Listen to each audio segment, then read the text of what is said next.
5% নিছি মানে যার 10 লক্ষ টাকার উপরে হবে তাকে ওই স্ল্যাবটা হ্যাঁ এই স্ল্যাবটা নিয়ে আসবো আর কি। আমি একটা হেড দিলাম 10 লক্ষ টাকা, কারো তো 5 লক্ষ 6 লক্ষ 7 লক্ষ যেই জায়গায় যাবে ওই স্ল্যাবই আসবে। এখন আমার 20 লক্ষ টাকা সম্পদ আছে, তাহলে আমি কি ওই হিসাবে যাব? হ্যাঁ হ্যাঁ হ্যাঁ এইটা ফলো করতে হবে, এইটা ফলো করতে হবে, এইটা ফলো করতে হবে।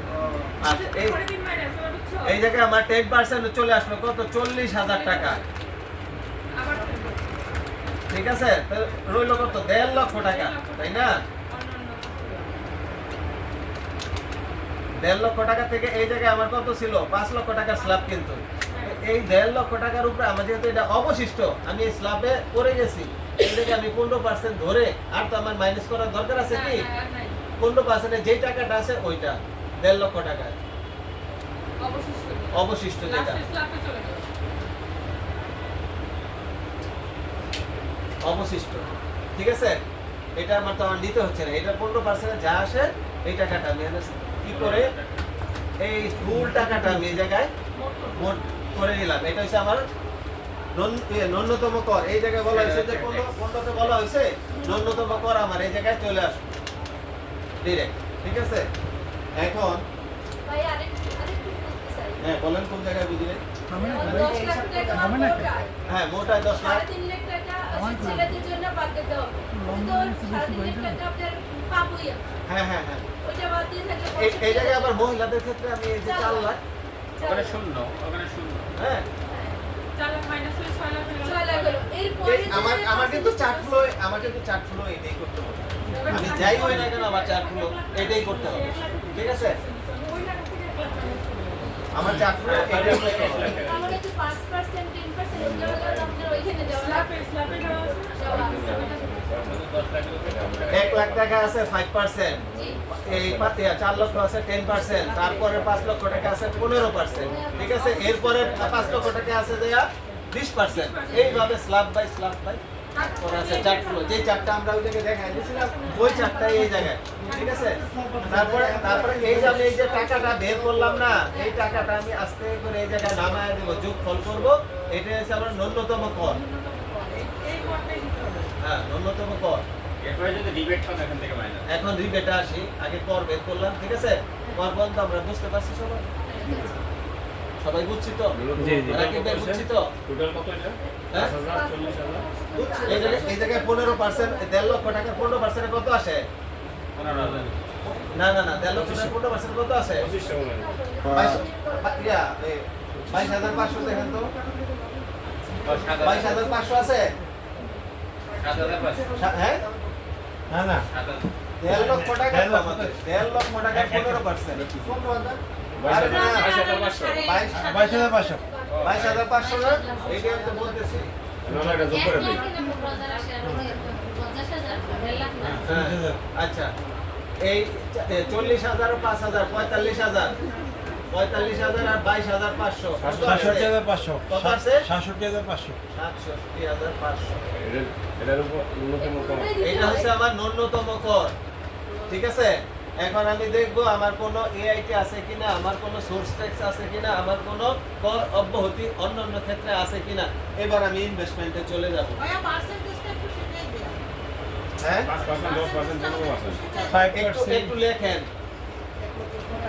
1 লক্ষ টাকা, এই যে আপনি 4 লক্ষ টাকা, মহিলা হইলে 4 লক্ষ, পুরুষ হলে 3.5 লক্ষ।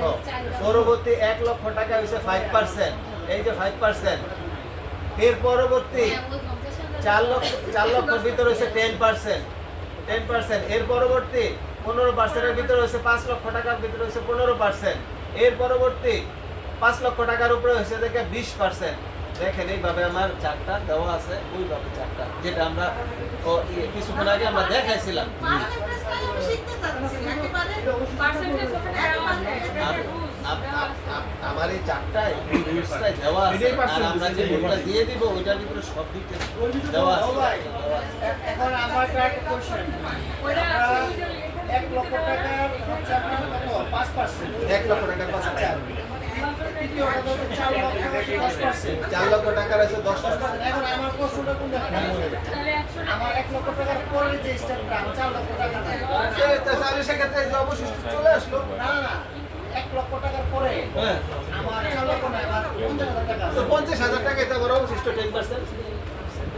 আর 50,000 টাকার পরে তো আমার যে স্ল্যাব আছে স্ল্যাবে শেষ হয়ে যেটা থাকবে সেটাই তো আমার অবশিষ্ট।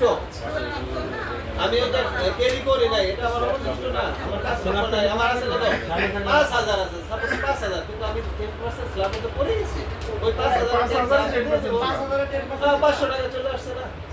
এই যে,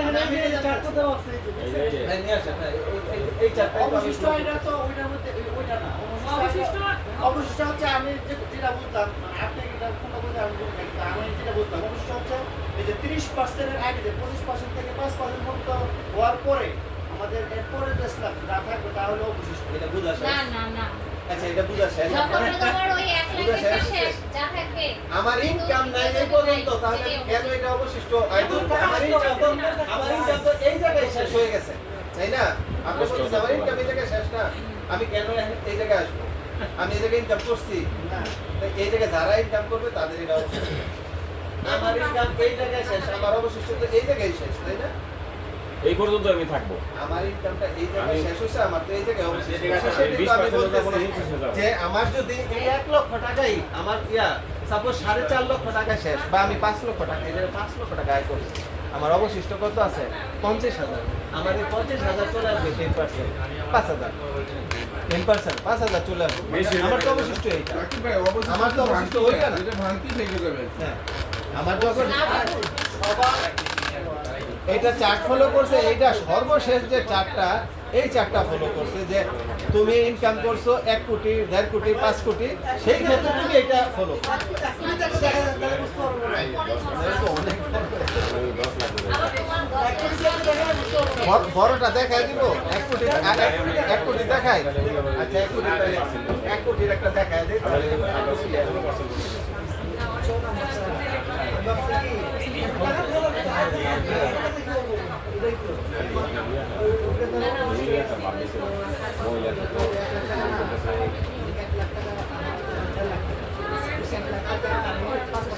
দিলাম 1 লাখের 5 কত 5,000 টাকা। তার 50,000 টাকা আছে, তাহলে ঘরে চলে যাবে 10%। 10% তাহলে আমার অবশিষ্ট বলতে কত আছে? হ্যাঁ ওই 50,000 ই তো ওটার অবশিষ্ট বলতে হবে। হ্যাঁ আবার 25% পরে যে যা বেশি টাকা থাকবে, যেখানে গিয়ে তোমার শেষ হয়ে যাবে ওইটাই অবশিষ্ট বুঝতে পারছি। আমাদের এক্সেল একদম সর্বশেষ অবশিষ্ট কিন্তু আমরা তো 15 এর উপরে যাই। এটা আংশিক অবশিষ্ট আমাদের নিজস্ব অবশিষ্ট। আমাদের ইনকাম রেট তো কম। লাস্টেরটাই রাকিব ভাই, বুঝতে পারছেন? তারপর একটু দেখা যায় এই যে আমার আয় হয়েছে 1 কোটি টাকা, ঠিক আছে? আমার আয় হয়েছে 1 কোটি টাকা, আমার এটা স্ল্যাব দিতে হবে না? হুম। তো আমি এই যে 3.5 লক্ষ টাকা পর্যন্ত আমার ট্যাক্স ফ্রি, এটা কি নীল জিরো। হ্যাঁ, তারপরে যেটা আসবে বাদ দেন কত আসে? কত আসে?